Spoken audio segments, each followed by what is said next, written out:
प्यारे बच्चों नमस्कार। आज की ऑनलाइन क्लास में आपका स्वागत है।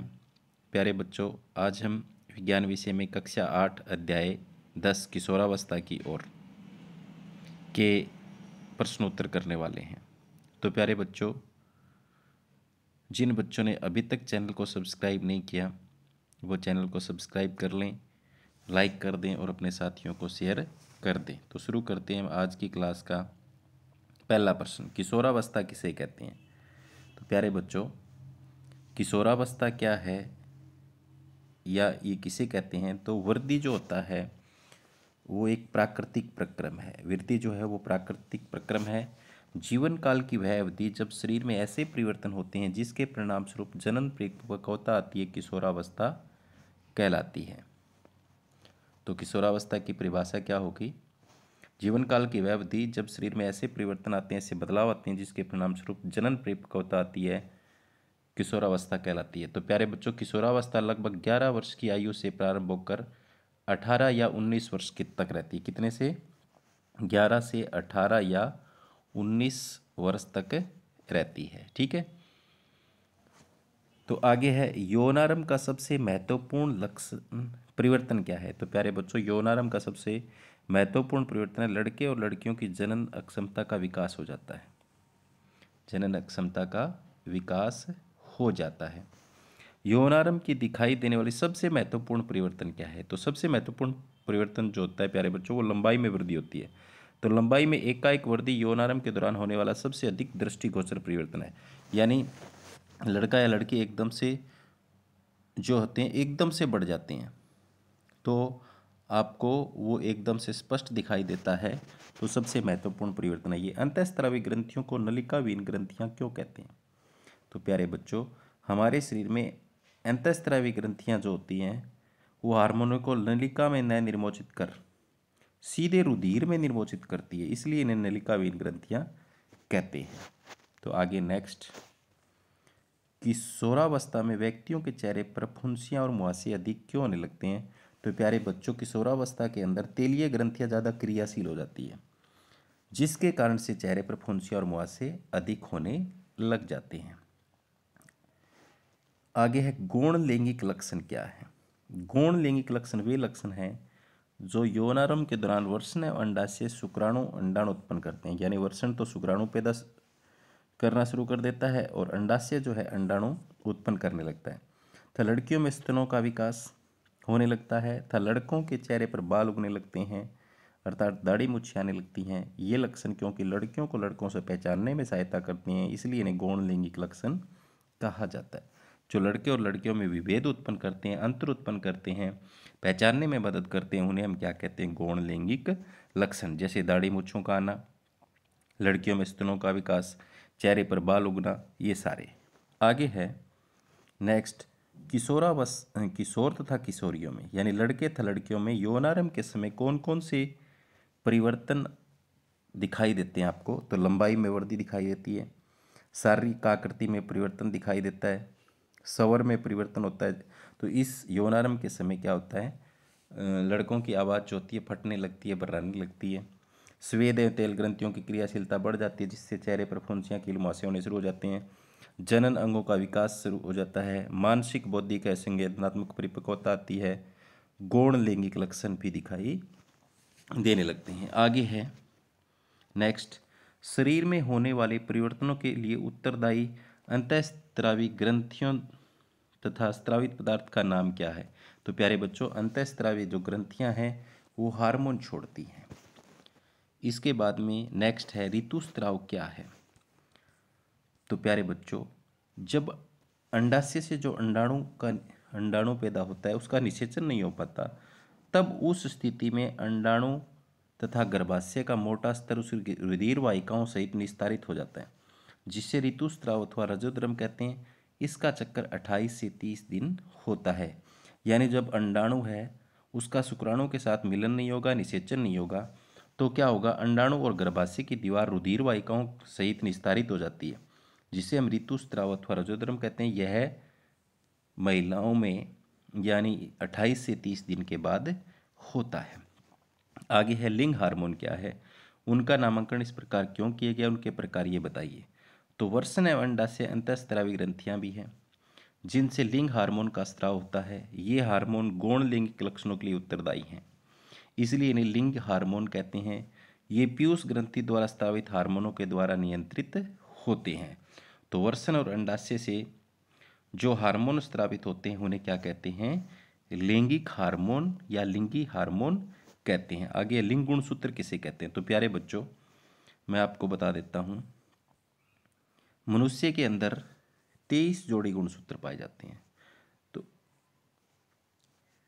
22 तो दोनों में एक जैसे होते हैं और 23वां जोड़ी जो गुणसूत्र होता है वो मादा में तो एक्स एक्स होता है, नर में क्या होता है? एक्स वाई होता है।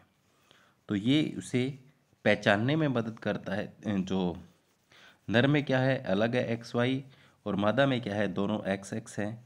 तो देखो, वे गुणसूत्र जो मनुष्य में लिंग का निर्धारण करते हैं उन्हें क्या कहा जाता है? लिंग गुणसूत्र। ये होते हैं, ये मादा में तो एक्स एक्स होते हैं और नर में क्या होते हैं? एक्स वाई होते हैं। ठीक है। आगे है, एक नर हार्मोन का नाम बताइए। तो प्यारे बच्चों, नर हार्मोन का जो नाम है टेस्टोस्टेरोन, कौन स्रावित करता है इसे? वर्षण। कौन स्रावित करता है? वर्षण। मादा हार्मोन का नाम एस्ट्रोजन। किस ग्रंथि को मास्टर ग्रंथि कहते हैं? तो प्यारे बच्चों, पीयूष या पिट्यूटरी ग्रंथि को मास्टर ग्रंथि कहते हैं। इसके कंट्रोल में बाकी शरीर की सारी ग्रंथियां होती है, इसलिए इसे पीयूष ग्रंथि को मास्टर ग्रंथि कहते हैं। मटर के दाने समान होती है ये मस्तिष्क में। हमारे शरीर की सबसे छोटी ग्रंथि भी यही है, पीयूष ग्रंथि है। लड़कों में लैंगिक परिवर्तन के लिए उत्तरदायी हार्मोन का नाम क्या है? तो प्यारे बच्चों, अभी बताए कौन सा हार्मोन है? टेस्टोस्टेरोन। लड़कियों में लैंगिक परिवर्तन के लिए उत्तरदायी हार्मोन का नाम क्या है? लड़कियों में जो हार्मोन स्रावित होता है वो एस्ट्रोजन। तो आगे, स्त्रियों में जनन काल की अवधि कितने समय तक रहती है? तो प्यारे बच्चों, स्त्रियों में जनन काल की जो अवधि होती है वो 10 से 12 वर्ष से प्रारंभ होती है और 40 से 45 वर्ष की आयु में समाप्त हो जाती है। मनुष्य में लिंग निर्धारण कैसे होता है? तो मनुष्य में मैं आपको समझा देता हूँ।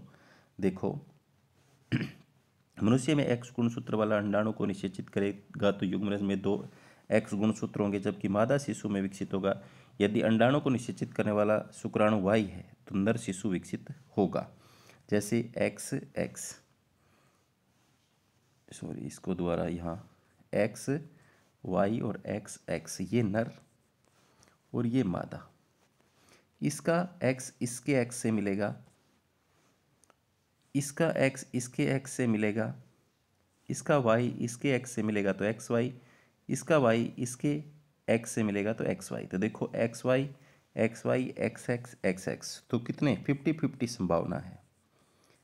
50-50 संभावना है। जब इसका वाई मादा के दोनों किसी भी अंडाणु से मिल जाए तो क्या होगा? नर का वाई गुणसूत्र युक्त शुक्राणु अगर मादा के किसी भी गुणसूत्र जो अंडाणु से मिल जाए तो क्या होगा? शिशु जो होगा वो लड़का होगा। अगर एक्स वाला मिले मादा से तो क्या होगा? लड़की होगी। इस तरीके से लिंग निर्धारण होता है। प्यारे बच्चों, ये थे। आगे और अतिरिक्त प्रश्न हैं। इसके बाद में क्या है? रजोदर्शन किसे कहते हैं? तो लड़कियों में पहला ऋतुस्राव प्रारंभ होता है जिसे रजोदर्शन कहते हैं। पहली बार जो ऋतुस्राव होता है, यानी जब लड़कियों के अंडाशय अंडाणु उत्पन्न करते हैं, उसको शुक्राणु नहीं मिलता, निषेचन नहीं होता, तो 28वें दिन क्या होता है? ऋतुस्राव जो होता है उसे रजोदर्शन कहते हैं। रजोनिवृत्ति क्या होती है? लगभग 40 से 45 वर्ष की आयु में ऋतुस्राव रुक जाता है, इसे कहते हैं रजोनिवृत्ति। यानी ये जो ऋतुस्राव है ये रुक जाता है 40 से 45 वर्ष की महिलाओं में, तो इसे ऋतुस्राव कहते हैं। गोइटर किस ग्रंथि का रोग है? तो प्यारे बच्चों, गोइटर जो होता है वो हमारे गले में एक थायराइड ग्रंथि है, उससे वो फूल जाती है, तो वो रोग है गाइटर, जिसको गलगंड या घेंगा रोग भी कहते हैं। किस पदार्थ की कमी से गोइटर रोग होता है? तो प्यारे बच्चों, आयोडीन की कमी से होता है। आपने सुना होगा टीवी में, आयोडीन युक्त नमक खाना चाहिए। आगे है, मधुमेह रोग का क्या कारण है? तो प्यारे बच्चों, हमारे शरीर में अग्नाशय ग्रंथि है जो इंसुलिन हार्मोन छोड़ती है। तो इंसुलिन हार्मोन का जब असंतुलन पैदा हो जाता है हमारे शरीर में तो मधुमेह रोग हो जाता है। तो मधुमेह का कारण क्या है? इंसुलिन हार्मोन की कमी से होता है। शरीर में नमक की मात्रा को किस ग्रंथि द्वारा स्रावित हार्मोन के द्वारा नियंत्रित किया जाता है। तो हमारे शरीर के अंदर एड्रेनलिन ग्रंथि है, वो स्रावित करती है नमक की मात्रा को। एड्रेनलिन हार्मोन का कार्य क्या है? यह क्रोध, चिंता, उत्तेजना की अवस्था में तनाव के संयोजन का कार्य करता है। कौन सी ग्रंथि हार्मोन को स्रावित करती है? तो पीयूष ग्रंथि आदेश देती है सभी ग्रंथियों को। वृद्धि हार्मोन का क्या कार्य है? वृद्धि हार्मोन व्यक्तियों की सामान्य वृद्धि को बढ़ाता है। इंसुलिन हार्मोन का क्या कार्य है? तो अभी आपको बताया, रक्त में शर्करा की मात्रा को नियंत्रित करती है। कायांतरण किसे कहते हैं? तो लार्वा से वयस्क बनने के इस परिवर्तन को कायांतरण कहते हैं। मेंढक के अंदर लार्वा से जो वयस्क बनता है उसे क्या कहते हैं? कायांतरण। कीटों में कायांतरण नियंत्रण किसके द्वारा होता है? तो कीटों में कायांतरण नियंत्रण कीट हार्मोन के द्वारा होता है। कभी कभी टेडपोल वयस्क मेंढक में परिवर्तित नहीं हो पाता, क्यों? यदि जल में पर्याप्त मात्रा में आयोडीन नहीं है, यानी जिसके अंदर मेंढक का टेडपोल है और उसमें पानी के अंदर आयोडीन नहीं है, तो टेडपोल है वो वयस्क मेंढक में नहीं बदल पाएगा। तो ये है। आगे स्वास्थ्य की परिभाषा लिखें। तो व्यक्ति का शारीरिक एवं मानसिक विसंगति मुक्त होना उस व्यक्ति का क्या कहलाता है? स्वास्थ्य कहलाता है। तो प्यारे बच्चों, ये थे अध्याय 10 किशोरावस्था की ओर के कुछ महत्वपूर्ण प्रश्नोत्तर। उम्मीद करता हूँ कि आपको समझ में आए होंगे। धन्यवाद।